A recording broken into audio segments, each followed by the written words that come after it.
Nós estamos em uma série de sermões falando a respeito de disciplinas espirituais e nós já tivemos duas ministrações. A primeira pelo Leivson, falando sobre descansando com deleite. A segunda ministrada pelo Lucas Gregory, falando sobre contribuindo com generosidade. E hoje nós vamos concluir essa série de sermões falando sobre um sermão intitulado como Evangelizando com Ousadia. É uma responsabilidade, um chamado do Senhor para conosco. E o texto básico que nós vamos usar é Marcos, capítulo 16, do verso 15 ao 20.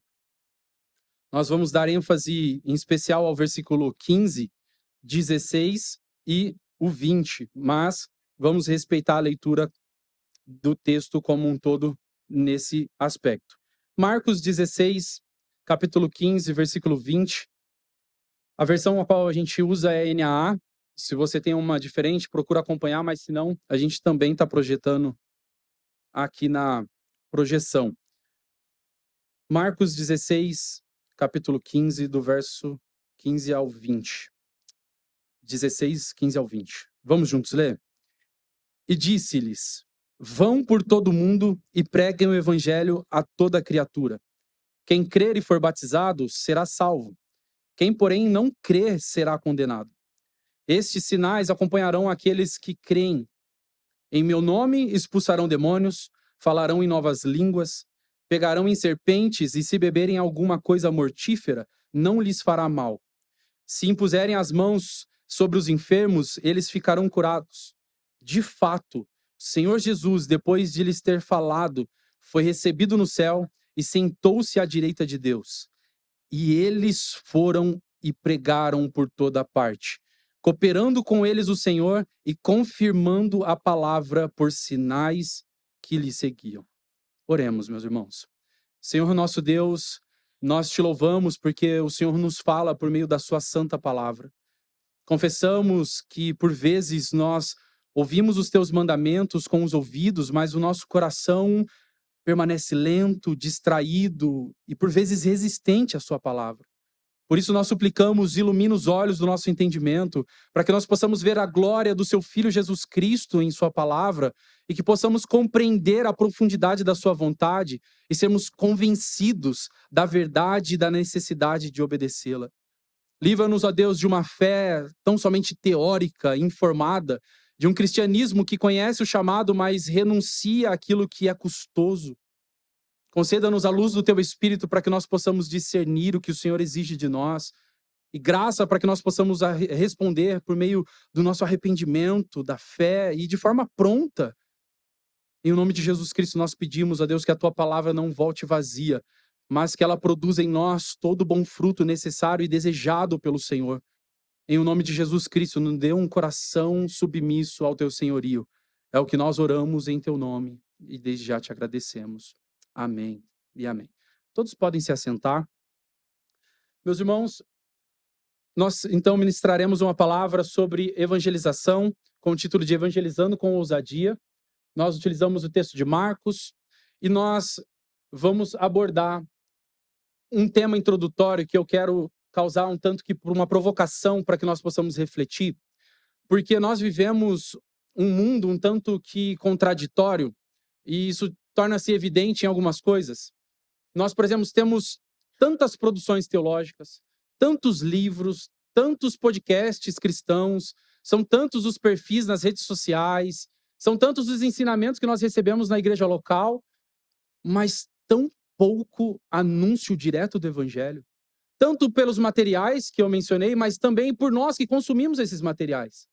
Nós temos, às vezes, clareza sobre a teologia, sobre a justificação, sobre vários sentidos e vários contextos, mas, por vezes, nós nos calamos. E o título que eu coloco a introdução é Uma Igreja que crê, mas que se cala. Longe, obviamente, de generalizar esses materiais ou aqueles que consomem, existem, de fato, materiais e pessoas seríssimas, né, e muito bem, de fato, estabelecidas, mas, às vezes, pensamos teologicamente correto, nós pensamos teologicamente correto, nós defendemos a doutrina corretamente, mas nós não anunciamos o evangelho. E nós precisamos hoje nos deparar, talvez, com a pergunta do que é evangelização. o que é o evangelho, mas talvez nós também precisamos nos perguntar do porquê não evangelizamos. Se temos clareza, se temos convicção, por que não evangelizamos? Tem um livro do Picker que ele vai falar, é um livro chamado Evangelização e a Soberania de Deus, e o subtítulo desse livro é: Se Deus controla todas as coisas, por que evangelizar? E talvez essa pergunta pode soar boba para muitos de nós, porque teologicamente está bem resolvido há muito tempo. Eu consigo entender soberania de Deus, responsabilidade humana, mas isso tocou a gente de uma forma tão gloriosa que a gente anuncia todas as oportunidades, todas as possibilidades, nós abraçamos e louvado seja Deus por isso. Que o Senhor te faça perseverar diante dessa revelação e diante da resposta a essa revelação. Mas talvez para alguns de nós esse tema já é um pouco mais complicado. Principalmente para alguns de nós que estamos tendo novas compreensões teológicas. Como pode Deus ser soberano na salvação, mas aí você vem falando que ainda existe uma responsabilidade nossa, mas não é 100% de Deus, mas como que é isso? E essa confusão nos trava. Porque se nós não temos clareza disso, como então nós vamos anunciar? Talvez alguns de nós têm clareza, mas a nossa prática se encontra em contraste. Tenho clareza do evangelho, sei que o Senhor nos comissionou a isso, mas no dia a dia nós abraçamos uma teologia individualista. Deus me salvou. E é isso que importa. Mas talvez alguns de nós, e creio que também isso acontece, nem há ainda compreensão do evangelho. E tá tudo bem se você tem chegado no nosso meio agora, se você tem se aproximado do cristianismo agora. Nós queremos que por meio do pregar do evangelho você possa conhecer o Cristo ressurreto, que inclusive não apenas nos alcança, mas nos envia. Porque como eu mencionei com as crianças, nós recebemos de uma dádiva. Isso nos foi dado de graça, portanto também precisamos dar de graça. Como aqueles que estavam mortos em seus pecados e receberam vida em Cristo, somos chamados agora a anunciar aquele que é a própria vida. Meus irmãos, o meu desejo é que a partir dessa manhã nós possamos ter uma boa compreensão do que é o evangelho, que nós possamos compreender a responsabilidade que nos é atribuída de propagarmos o evangelho e que nós possamos não apenas compreendermos, mas termos a nossa prática alinhada com a compreensão do evangelho. Amém? Que nós possamos, portanto, nos submeter à palavra do Senhor e amá-lo, bem como amarmos o nosso próximo por meio do pregar do evangelho. O sermão ele vai ter 3 pontos principais, que é um chamado de Deus para nós como seus discípulos e a sua igreja. Jesus nos chama a sermos uma igreja que crê profundamente, ama verdadeiramente e anuncia fielmente. Nós precisamos analisar a nossa vida como igreja local, mas também como discípulos do Senhor, que ao mesmo tempo que nós nos reunimos coletivamente, nós somos enviados ao final de cada culto para espalharmos a boa notícia do evangelho. Então, nós temos sido aqueles que creem profundamente, ama verdadeiramente e anuncia fielmente. Nós vamos discorrer um pouco a respeito disso.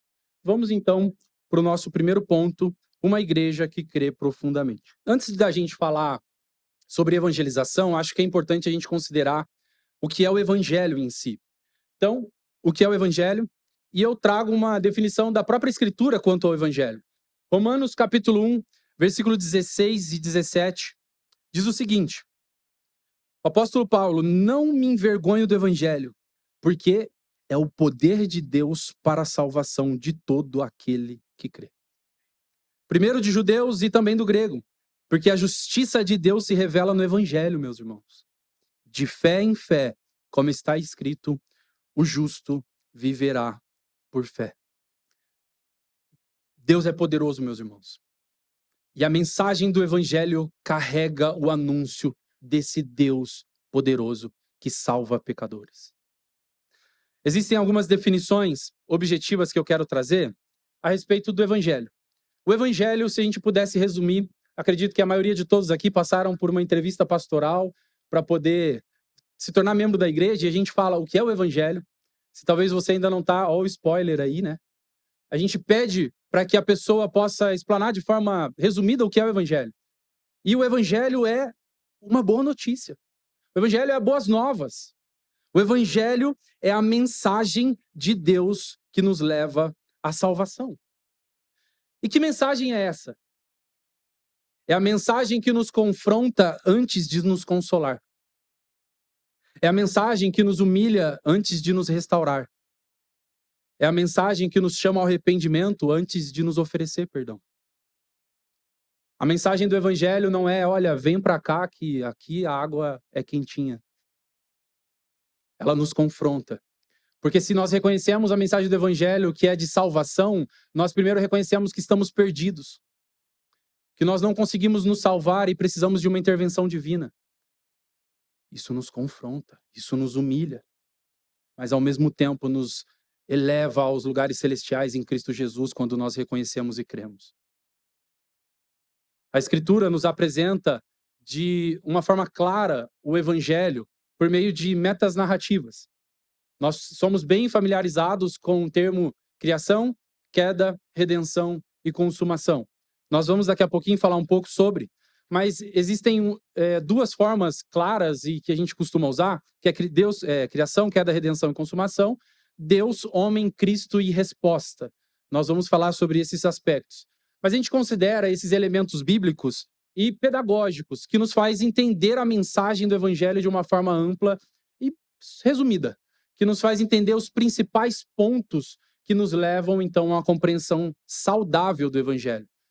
Por que é interessante a gente considerar saudável esses pontos? Por quê? Ele preserva a centralidade de Deus na mensagem. Nós vemos, por exemplo, Deus, homem, Cristo e resposta, sendo o evangelho iniciado em Deus. A salvação, a resposta de reconciliação não inicia no homem, mas é Deus vindo ao encontro do homem para salvá-lo. É Deus criando o homem em todas as coisas para que então possa desfrutar de Deus. Então, isso faz com que a centralidade de Deus tenha o seu devido lugar. Isso também nos mostra a gravidade do pecado. O pecado não é apenas uma coisa abstrata, não é pecou, né?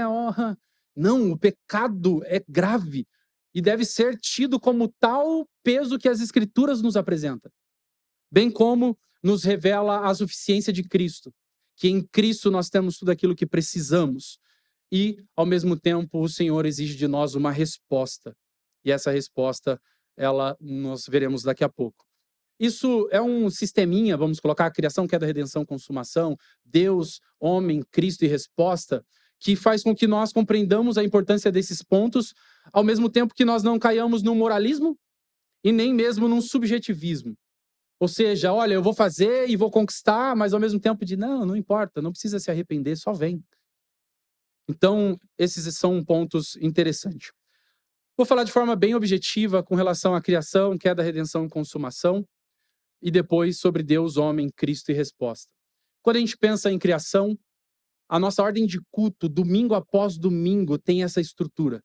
Se você pegar a sua ordem de culto aí, você vai ver que lá existe chamada adoração, Deus Santo. Ou seja, um Deus que sempre existiu, eternamente existente por si, sustentado dentro da Trindade em amor, ele decide criar todas as coisas. E Gênesis vai narrar pra gente essa criação e todas as coisas que ele crê, ele fala, viu Deus que era bom. Então ele não cria as coisas imperfeitas, ele não cria as coisas sem sentido, ele cria, dá sentido a todas as coisas e ele vê que é bom. Contudo, Deus, quando cria todas as coisas, criou o homem e estabeleceu uma aliança para com o homem, e nessa aliança tem seus termos. Mas o homem se rebela contra Deus. O homem desobedece à ordenança do Senhor. Não coma. Ele viu que era agradável e comeu. Portanto, nós temos a queda. O homem se rebelando contra Deus. E aí ele todo envergonhado, ele se esconde porque Deus vem ao encontro do homem mesmo em meio ao seu pecado. Ele se esconde e tenta fazer para si vestes com folhas. E aí Deus chega e cadê você, Adão? Como se ele não soubesse, mas é uma pergunta para que Adão pudesse se enxergar na história. E aí ele, então, a gente estava nu.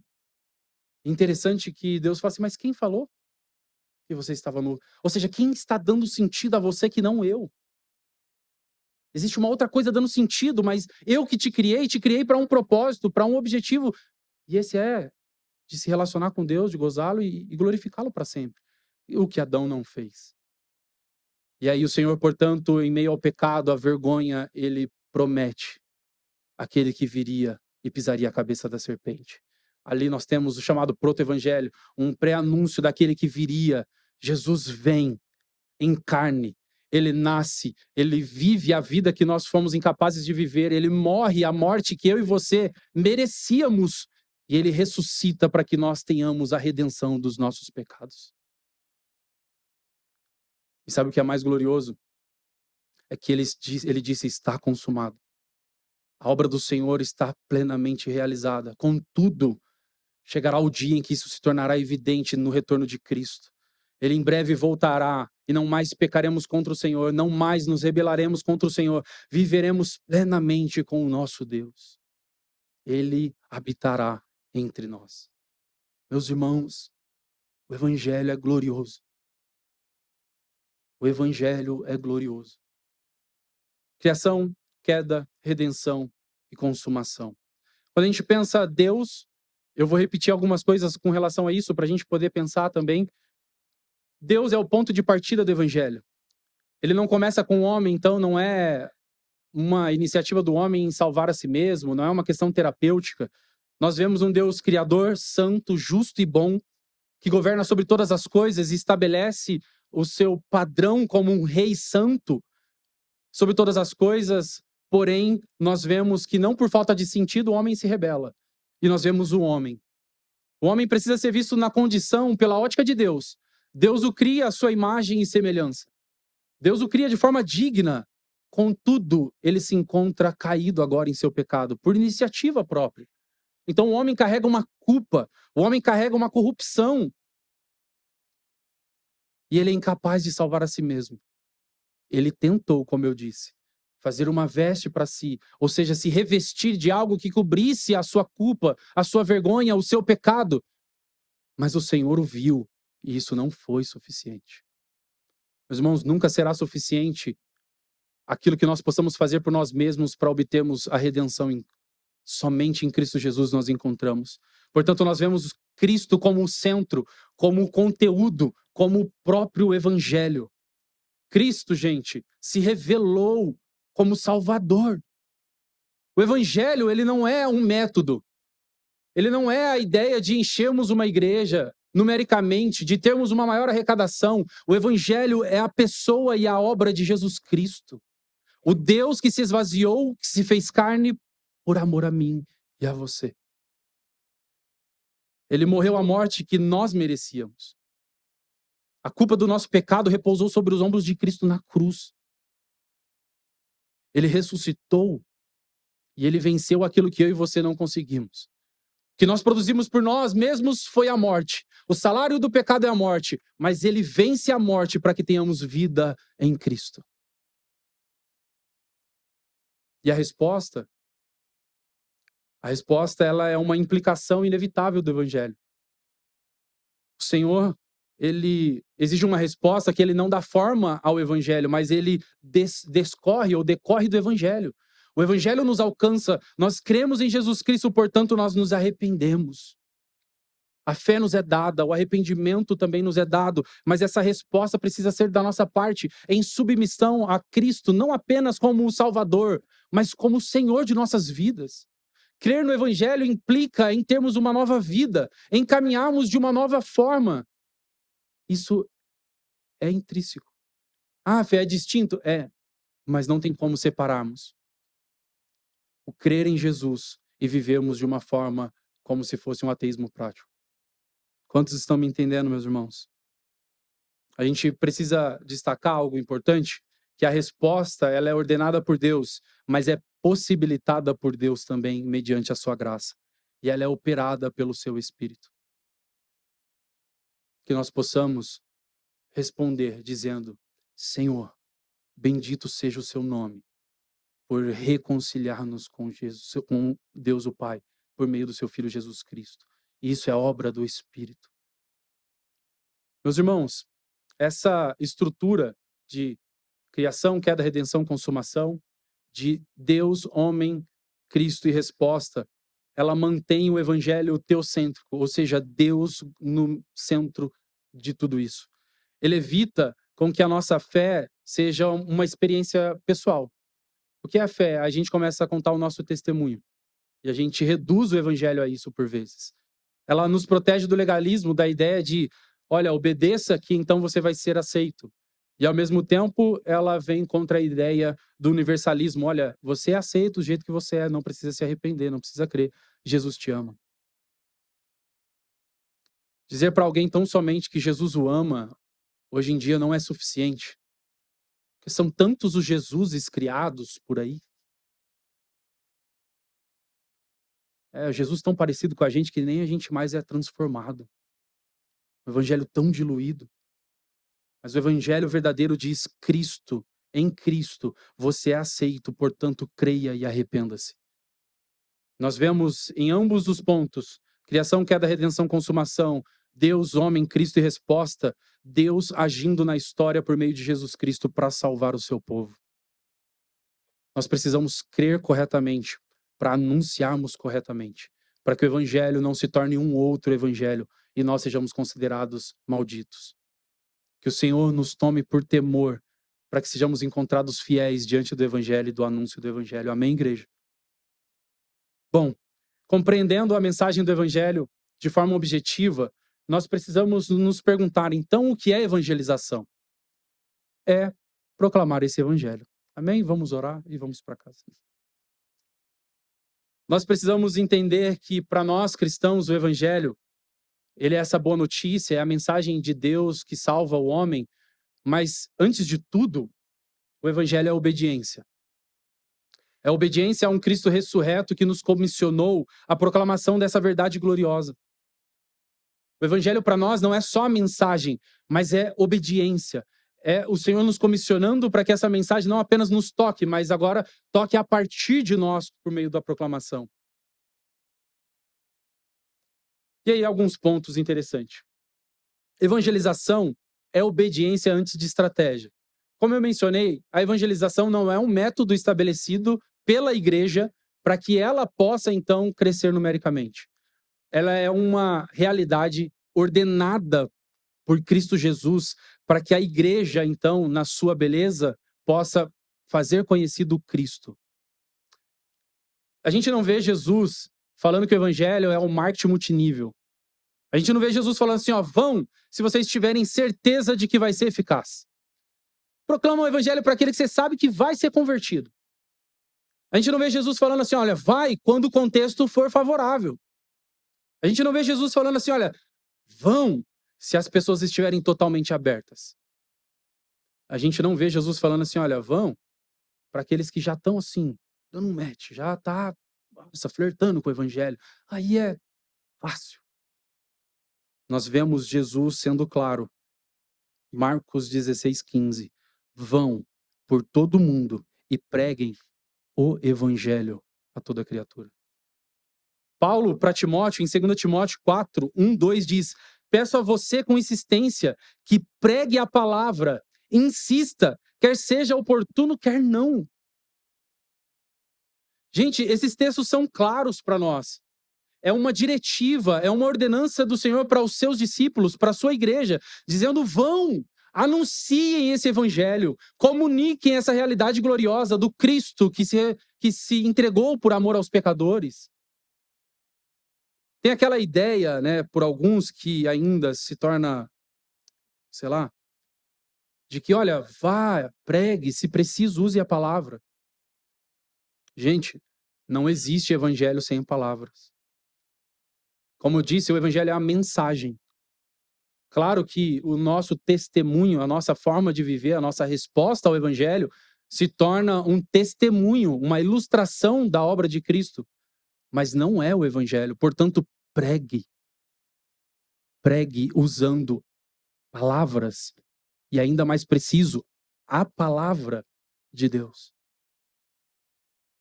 A gente compreende, então, que é importante a gente entender que o sucesso dessa ordenança não se dá pela medida dos resultados, mas na obediência, na fidelidade. O Senhor não chega para nós e fala assim, olha, vão e convertam as pessoas. Ele fala, vão e preguem o evangelho. O Senhor não mede a nossa fidelidade no evangelho pelos resultados, por quantas pessoas nós alcançamos, mas pela fidelidade em pregar, pregar, pregar.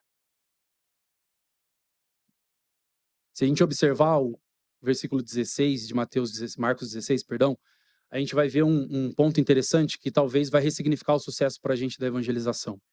Ele diz assim, ó, Jesus, quem crer e for batizado será salvo. Quem, porém, não crer será condenado. A gente vê que o evangelho tem dois efeitos. Aqueles que creem, portanto, são salvos. Mas aqueles que rejeitam serão condenados. Nós não somos chamados a controlar os frutos do evangelho. Nós não somos chamados a podermos ser aqueles que vai falar, olha, esse você vai ser para a salvação, você esse para condenar. Isso não cabe a nós. Isso é obra exclusiva de Deus, meus irmãos. Portanto, o que cabe a nós é a fidelidade daquilo que o Senhor nos ordenara. Portanto, vão a todo mundo e preguem o evangelho a toda criatura. Além da evangelização ser obediência, o que mais ela é? É a proclamação de Cristo. E eu coloco aqui um adendo, não experiências pessoais. Meus irmãos, isso é um ponto que a gente precisa tornar claro, que evangelizar não é compartilhar experiências pessoais necessariamente, mas é proclamar verdades objetivas. E a gente vai entender o que é isso. Isso não significa que o testemunho pessoal, aquilo que nós recebemos de impacto da nossa da proclamação do evangelho na nossa vida, seja inútil. Por vezes elas vão ilustrar a obra de Deus, elas servem como um testemunho real. Olha, me tornou visível. Quantas são as vezes que as pessoas falam, cara, eu creio porque o Pupo mudou. Você sabe quem era o Pupo? Você viu fulano? Você, cara, sério, você virou crente. Tipo, é um milagre mesmo. Minha vida, eu não conseguiria me salvar. Cara moralista, legalista, que tentava buscar salvação por si mesmo. Somente Cristo para desfazer essas mazelas e desfazer esses enganos. Gente, o testemunho pessoal, ele serve como ilustração, como um testemunho real da obra de Cristo. Mas ele não é o evangelho, gente. O meu testemunho, o teu testemunho pessoal, ele não salva. O evangelho de Jesus Cristo salva. E ele é suficiente. Talvez você fala, Felipe, 1 João, capítulo 1, versículo 3, fala, João dizendo, né? O que temos visto e ouvidos, anunciando também a vocês. Olha o testemunho aí. Mas esse texto, ele não vem defendendo um testemunho subjetivo de, gente, deixa eu contar a minha experiência para vocês. Ele vem de um lugar de João sendo uma testemunha apostólica. A ênfase do texto não era que ele teve uma experiência mística, sobrenatural com Deus, mas era que ele tinha visto Cristo encarnado, ouvido as suas palavras, tinha tocado em Cristo. Agora ele, portanto, proclama um testemunho objetivo, o Cristo que se fez carne. Cristo ressurreto. É isso o testemunho que nós precisamos ter, meus irmãos. Do Cristo ressurreto. O foco aqui não é a experiência em si, mas o que fora revelado em Cristo Jesus. Portanto, para ficar um pouco claro, existe uma diferença. Testemunho pessoal relata como eu fui impactado, como nós fomos impactados, enquanto o evangelho anuncia quem Cristo é e o que ele fez. Gente, o que tem poder para salvar aqui? Somente o evangelho de Jesus Cristo. Amém? Eu quero falar algumas coisas do que o evangelho não é. O evangelho não é contar como a minha vida melhorou. Poxa, cara, tava ruim, hein? Mas nossa, agora tô voando. Troquei de carro, casa, prosperidade, cara. Deus é isso, ele vem para somar. Se ele te fez sonhar,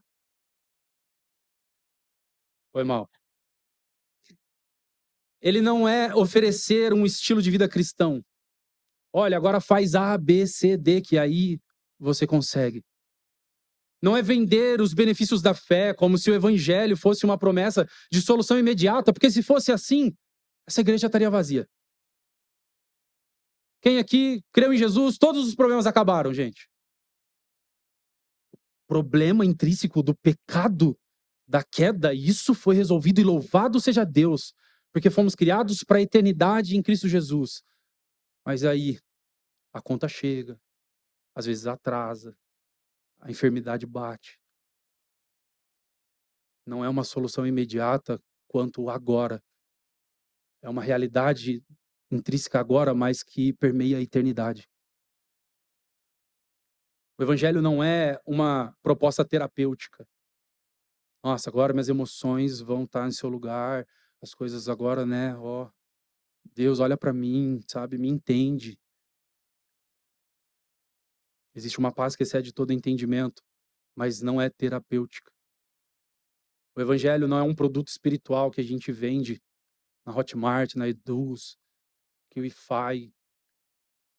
Não é um meio para alcançar um conforto emocional ou um sucesso, meus irmãos. O evangelho não é essa proposta que nós temos visto tanto por aí. O evangelho é o testemunho de Cristo Jesus, esse que morreu, mas ressuscitou por amor a nós. Evangelização é resposta à responsabilidade humana mediante a soberania divina. Aqui entra um ponto também delicado e mal compreendido, e eu quero ler com vocês 1 Coríntios, capítulo 9, versos 16 e 18, se vocês puderem abrir ou acompanhar na projeção. Essa passagem eu quero observar com vocês meio que verso a verso, até um pouco mais ainda pormenores, que a gente vai ver uma realidade de alguém, um servo de Deus, que foi alcançado pelo evangelho e agora se depara com a responsabilidade de pregar o evangelho, mesmo tendo a certeza de um Deus que é aquele que salva. Jonas 2,9, como a gente falou, a Deus pertence a salvação. Mas então o que Paulo está falando aqui? Diz assim, 16. Se anuncio o evangelho, não tenho que me gloriar, pois sobre mim pesa essa obrigação. Porque ai de mim se não pregar o evangelho. Se o faço de livre vontade, tenho recompensa. Mas se o faço por obrigação, é porque uma responsabilidade me foi confiada. Nesse caso, qual é a minha recompensa? É que anunciando o evangelho, eu o apresente de graça para não me valer do direito que ele me dá. Observe, gente, Paulo não está dizendo, ai de mim se ninguém se converter. Deus nunca nos responsabilizou pelos resultados, mas pela fidelidade. Poxa, Fê, já é a 8ª vez que você fala. Pois é. Vai anotando aí. A gente observa que a soberania de Deus, implícita nesses textos e outros que a gente ainda vai ler, nunca é eliminatória quanto à pregação do evangelho. A gente vai ver alguns dizendo assim, calvinista não evangeliza. Mentira. Porque nós cremos na soberania de Deus na salvação e que ele nos comissionou a pregarmos o evangelho, nós evangelizamos. Sabendo, tendo certeza que nós não podemos salvar, mas nós somos chamados à fidelidade. Portanto, a soberania de Deus não elimina a evangelização, ela fundamenta a evangelização. Ela sustenta a nossa responsabilidade evangelística, de todos os dias, em todas as oportunidades, evangelizarmos. Toda disciplina espiritual envolve 2 aspectos. Um como mandato externo e outro como uma convicção interna. Marcos 16 que nós lemos, nós vemos Jesus ordenando, vão e preguem o evangelho.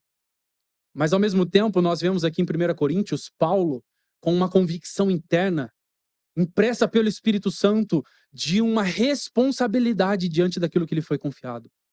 Ai de mim se eu não pregar. Evangelizar não é algo apenas que Cristo ordena de fora, mas é algo que é imprimido no nosso interior pelo Espírito. Vamos caminhar em alguns detalhes. Parte A do versículo 16. Se anuncio o evangelho, não tenho de que me gloriar. Paulo, ele quebra aqui um pensamento que é muito comum, de que evangelizar nos torna especiais, né? Tipo, a 4ª pessoa da Trindade, né? O que disse haja ouve.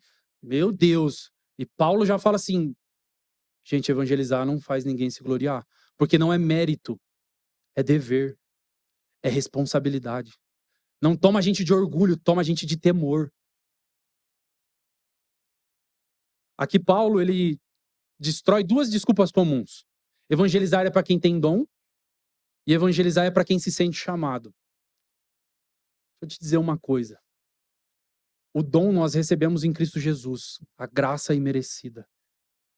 Se, portanto, você é salvo em Cristo Jesus, você tem essa responsabilidade. Agora, se você se sente chamado, meu irmão, o chamado está em Marcos 16, que acabamos de ler. Portanto, vão e preguem o evangelho. Fê, eu tô lutando para descobrir o chamado da minha vida. Eis que eu te digo. Ame o Senhor e ame o seu próximo, evangelizando a todos. Bom, a gente tem um hábito de, às vezes, fazer a nossa agenda, não sei quantos, né? Que a gente programa descanso, a gente programa a hora de trabalho, a gente programa, sei lá, os lazeres, mas a gente não coloca na nossa agenda intencionalmente a evangelização. A gente estava falando, a Natália trabalha com a internet e ela home office, não conhece outras pessoas para além da vida da igreja local, por vezes. E ela, cara, eu evangelizo, graças a Deus, isso nos é despertado e ela tem evangelizado algumas pessoas. Mas ela fala, é muito desafiador, porque eu não estou no ambiente de trabalho para evangelizar, sabe? Aquelas relações que você. Pois é, às vezes a gente não vai ficar esperando as coisas acontecerem, nós vamos ser intencionais. Porque, como eu disse para as crianças, as pessoas estão perdidas sem Cristo. Portanto, nós que fomos encontrados, vamos ao encontro delas. Nós precisamos entender a urgência ou a importância da realidade da evangelização, meus irmãos. Vamos avançar um pouco aqui. A gente vê no versículo 16, um pouco à frente, pois sobre mim pesa essa obrigação. A gente vê que Paulo ele não diz assim, ó, porque eu escolhi evangelizar, agora ai de mim, não. Ele trata um aspecto de encargo atribuído. Porque a mim foi confiado.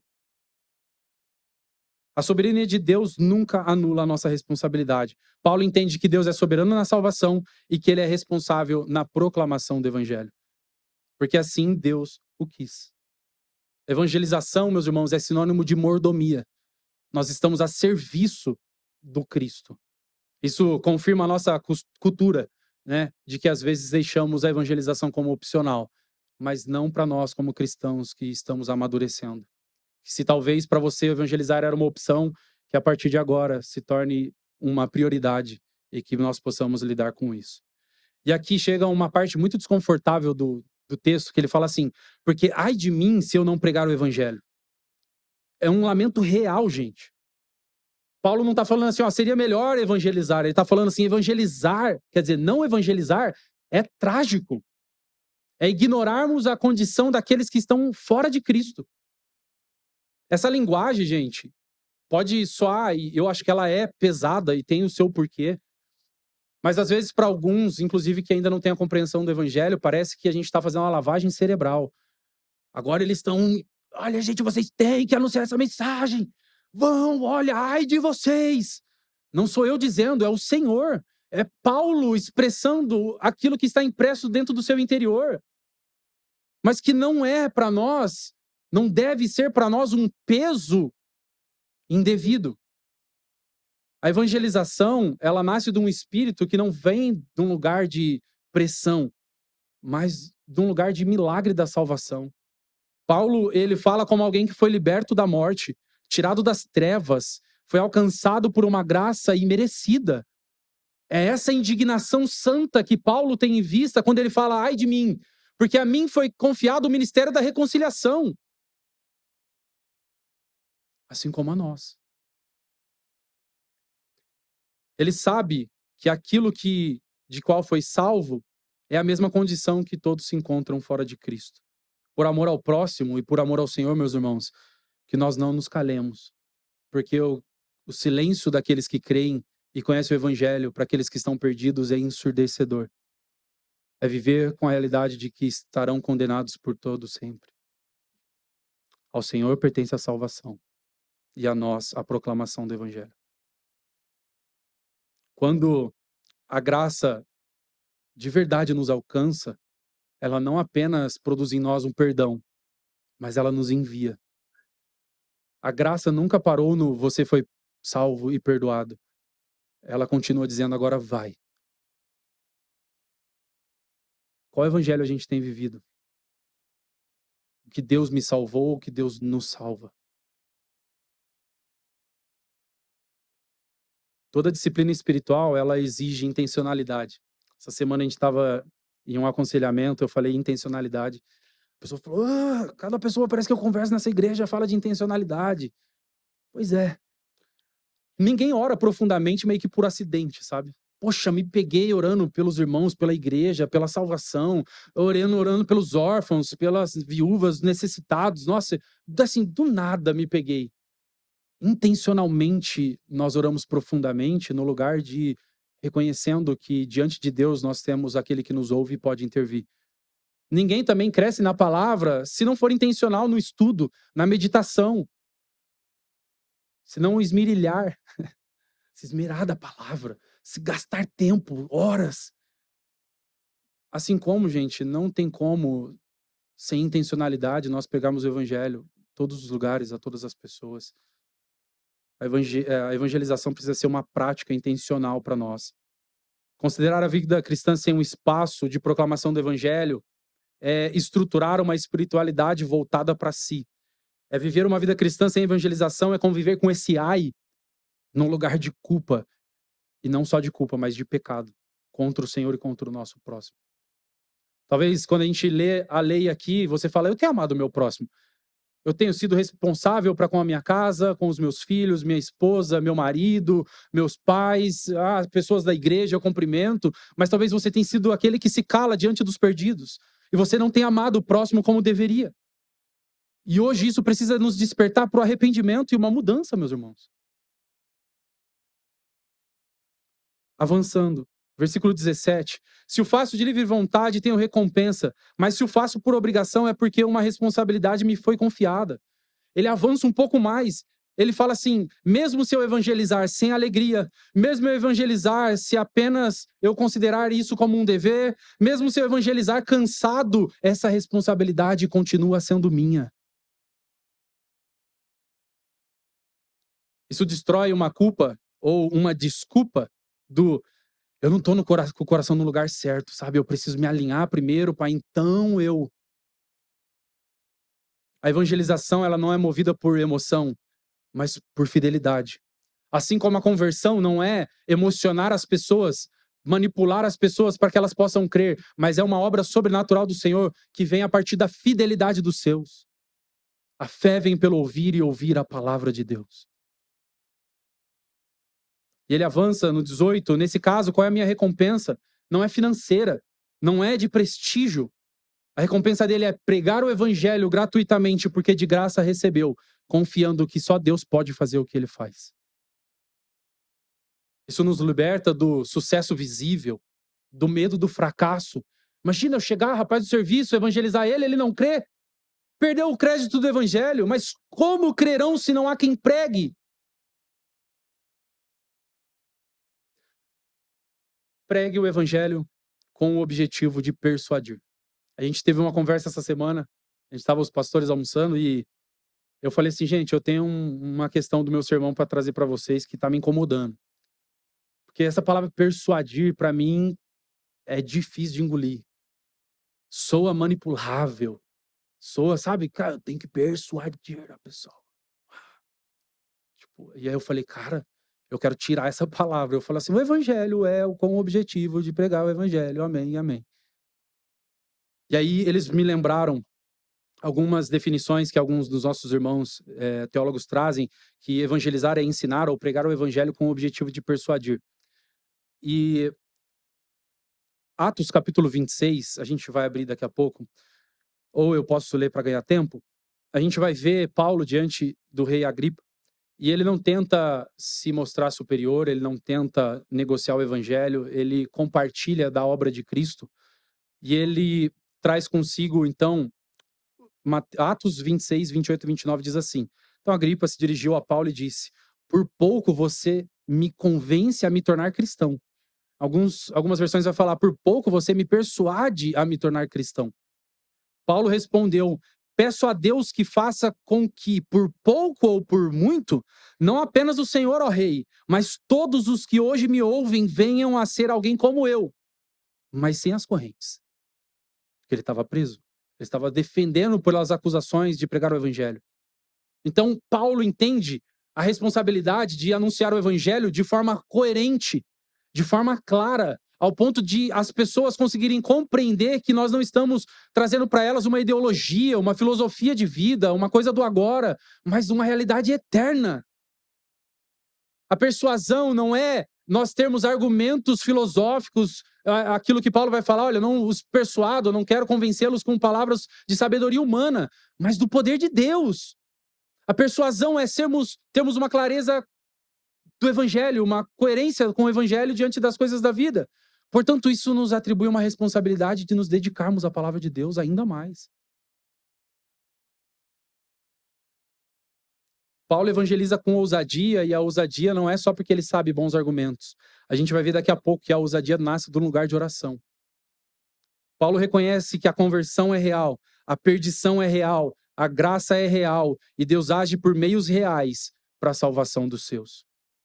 Atos 26, 17 e 18 diz: vou livrar você, Jesus, dizendo a Paulo, do seu próprio povo e dos gentios para os quais eu o envio, para abrir os olhos deles e convertê-los das trevas para a luz e do poder de Satanás para Deus, a fim de que eles recebam remissão dos pecados e herança entre os que são santificados pela fé em mim. O Senhor nos envia. E aqui, gente, a atribuição de convertê-los não está em Paulo por si, mas no evangelho que ele anunciou. Então, como haverá a remissão dos pecados, a herança entre os santos, como nós teremos essa transformação de trevas para a luz, poder de Satanás para Deus, por meio da palavra anunciada. Paulo evangeliza porque sabe que Deus usa a pregação para gerar arrependimento e fé. Talvez nós não evangelizamos porque a gente não sabe o método. Fê, como que eu começo a evangelização? Nossa, eu não sei, eu vou chegar lá, oi, tudo bem? Jesus te ama, tá? Falou. Talvez a gente precisa pensar em algumas coisas, de talvez puxar alguns assuntos comuns, de, cara, o mundo não vai bem, né? Nossa, se você falar isso, todo mundo vai falar verdade. E vai, às vezes, apontar política. Mas nós vamos apontar o real problema da humanidade: o pecado. Vamos lá falar sobre o nosso próximo ponto. A igreja é chamada a amar verdadeiramente. O silêncio não é apenas um problema de entendimento, mas é um amor que está distorcido e enfraquecido. Quando nós não evangelizamos, nós não estamos amando com o amor santo a qual o Senhor nos chama a amar. Por que não evangelizamos? Eis a pergunta. Não evangelizamos porque confundimos soberania com passividade. Muitos de nós, ainda que não confessemos, se Deus quer salvar, Ele salvará mesmo sem mim. A gente não fala isso com a boca. Alguns de nós, sim. Mas às vezes a gente nem tem coragem. Mas na prática, a gente está falando, não, Deus salva. Deus está pregando. Não, você vai depender de mim? Óbvio que Ele não depende, mas Ele nos comissiona isso. Ele nos atribui responsabilidade. Becker, ele vai falar que isso é um fatalismo disfarçado de piedade. Deus é soberano sobre os fins, mas também sobre os meios. E o meio que Ele escolheu para salvar é a pregação do Evangelho. Romanos, capítulo 10, versos 14 a 17. Como, porém, invocarão aquele que não creram? E como crerão naquele de quem nada ouviram? E como ouvirão se não há quem pregue? E como pregarão se não forem enviados? Como está escrito, quão formosos são os pés dos que anunciam coisas boas. Versículo 17, e assim, a fé vem pelo ouvir e ouvir a palavra de Cristo, ou a palavra de Deus. Mais um, para não ficar na minha persuasão. Romanos, 1 Coríntios, 1, 21. Visto que, na sabedoria de quem, meus irmãos? De Deus. O mundo não conheceu por sua própria sabedoria. Deus achou por bem salvar os que creem por meio da loucura da pregação. Sabe por que nós precisamos pregar? Porque Deus quis que fosse assim. Esse foi o meio que Ele escolheu para a salvação. E na sua soberania Ele estabeleceu esse meio. Meus irmãos, não confundamos soberania com passividade. Nós não evangelizamos porque temos medo do fracasso. Não sabemos responder objeções. Imagina, Fê, se alguém perguntar a razão da minha esperança, se alguém colocar alguma questão filosófica, se alguém apresentar alguma questão da vida e eu não souber responder. Descanse na soberania de Deus. Você não salva ninguém. Mas que isso não te faça assim, agora Ô, meu amigo, chega aqui, cara, ei, queria te apresentar o evangelho. O que é o evangelho? Bugou. E se conformar com isso? Não. O Senhor nos chama a sermos responsáveis, a sabermos, a conversarmos, a dialogarmos, a explanarmos, a falarmos sobre o evangelho. Nós não evangelizamos porque nós tememos rejeição. Imagina a pessoa, mas aí quando eles rejeitam o evangelho, não é vocês que rejeitam, é o próprio Deus. Não é pessoal. Associamos evangelização com constrangimento. Capaz que eu vou ficar tocando em coisas que as pessoas não creem? Deixa elas de boa. O evangelho do conforto. Jonas Madureira vai dizer que a fé não foge das perguntas difíceis, mas responde elas à luz da revelação. A ousadia inclui honestidade intelectual e dependência espiritual. Tá tudo bem você dizer, não sei, e você buscar a resposta.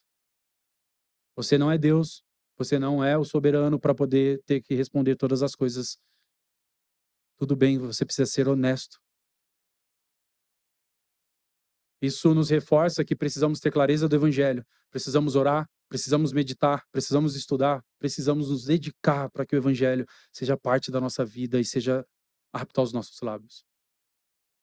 É fato que esse medo que nós falamos do fracasso, ele não apenas fala sobre o nosso temor, mas por vezes ele fala sobre um pecado que existe em nós, o pecado do orgulho disfarçado de prudência. Eu não evangelismo porque as pessoas podem deixar de crer porque eu não sei responder.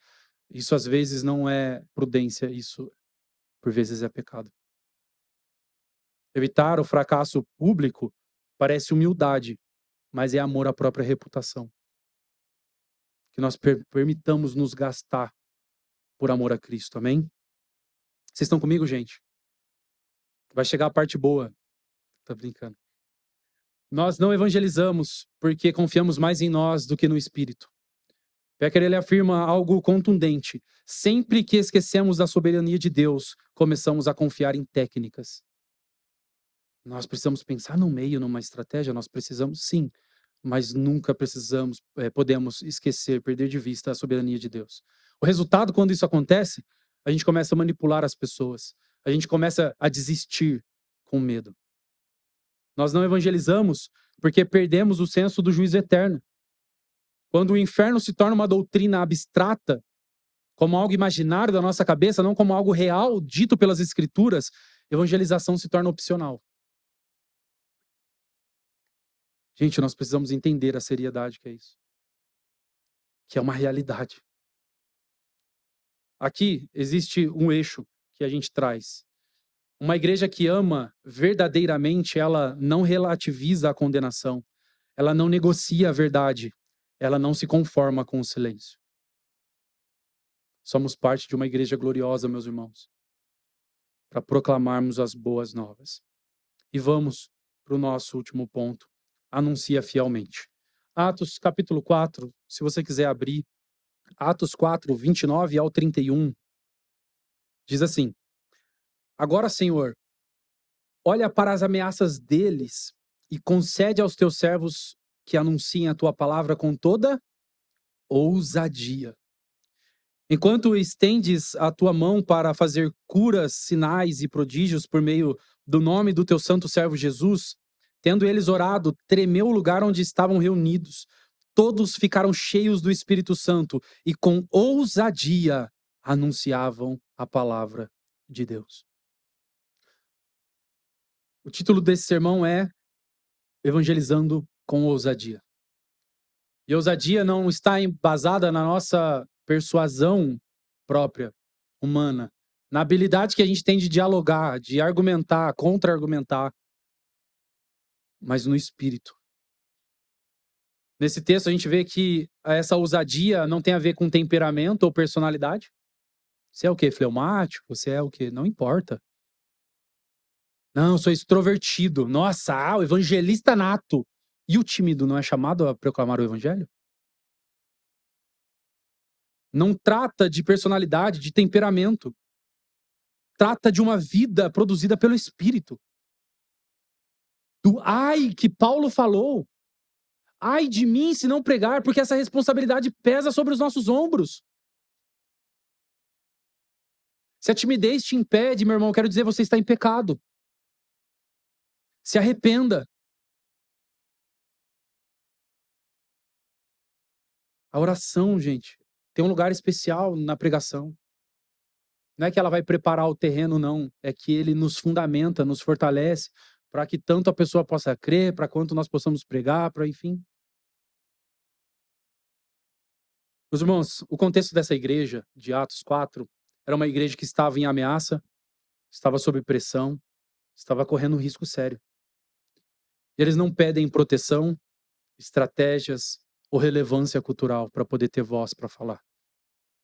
Eles pedem uma coisa: conceda aos teus servos que anunciem a tua palavra com ousadia. Conceda aos teus servos que anunciem a tua palavra com ousadia. O texto diz que quando eles oraram, então o lugar tremeu, foram cheios do Espírito Santo. E o fruto de ser cheio do Espírito Santo é o anúncio fiel da palavra de Deus. Ser cheio do Espírito Santo, meus irmãos, é anunciar a palavra de Deus. Que sejamos cheios do Espírito Santo nessa manhã. Que todos os dias de nossas vidas vivamos transbordando da boa nova.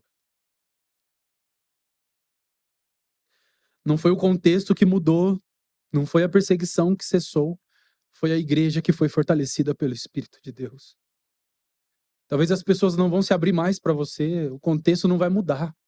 Talvez você não vai sair do home office para trabalhar num lugar para pregar o evangelho, mas você precisa ter uma mudança de compreensão para que você responda em obediência e ousadia diante do evangelho que foi confiado a cada um de nós. A fidelidade, ela precede frutificação. A gente espera resultados, mas a gente não se coloca como fiéis.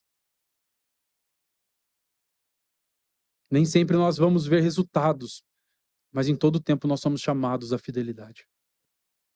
Eu quero compartilhar com vocês um encorajamento aqui à evangelização.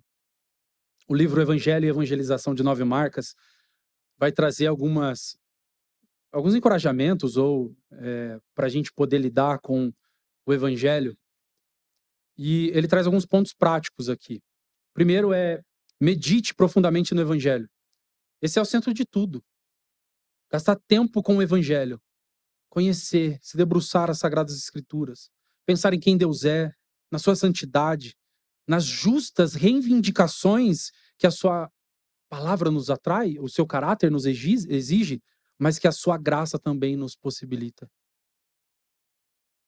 Isso faz com que nós tenhamos reacesa em nós a devoção, o amor, a adoração. Evangelizar é sinônimo de obediência, mas também de adoração, meus irmãos. Nós exaltamos quem Deus é. Não evangelizamos quando a gente está meio frio espiritualmente, não é verdade? Nem a gente está bem meio que com Deus, aí vou falar dele para quem? Evangelização não é apenas um dever externo, é fruto de um coração constrangido pela glória de Deus. Um segundo ponto: contemple a cruz de Cristo. Considerar o que Deus proveu em Cristo é um encorajamento especial para a evangelização. É não fazer vã a obra de Cristo na cruz. A cruz, ela revela a profundidade do amor de Deus, ela expõe a gravidade do pecado, ela demonstra o custo da nossa redenção. Quando olhamos para os braços de Cristo aberto na cruz, nós devemos nos perguntar: como as pessoas conhecerão esse amor se não falar a elas? Por isso a evangelização deve ser entendida não apenas como disciplina, mas como um ato de devoção e adoração. Um terceiro ponto: ouça testemunhos da graça de Deus. A gente é muito edificado, né, como pastores, quando a gente está na entrevista, como seminaristas e tal, e a gente fala: como que foi tua conversão? E as pessoas explanam, a gente vê a mão de Deus forte, assim, ó, arrancando elas de onde elas estão e transportando para o reino do Filho amado. Cara, isso é encorajamento de um tanto, assim, sabe? Ouvir testemunhos de conversão nos lembra que Deus continua agindo. Somos renovados na esperança. Nós reconhecemos que ninguém chega a Cristo por acaso. É fato, todos os verdadeiros cristãos, os testemunhos que nós ouvimos, é inevitável que elas vieram por meio de Cristo. E elas vieram por meio de Cristo porque alguém pregou o evangelho para elas.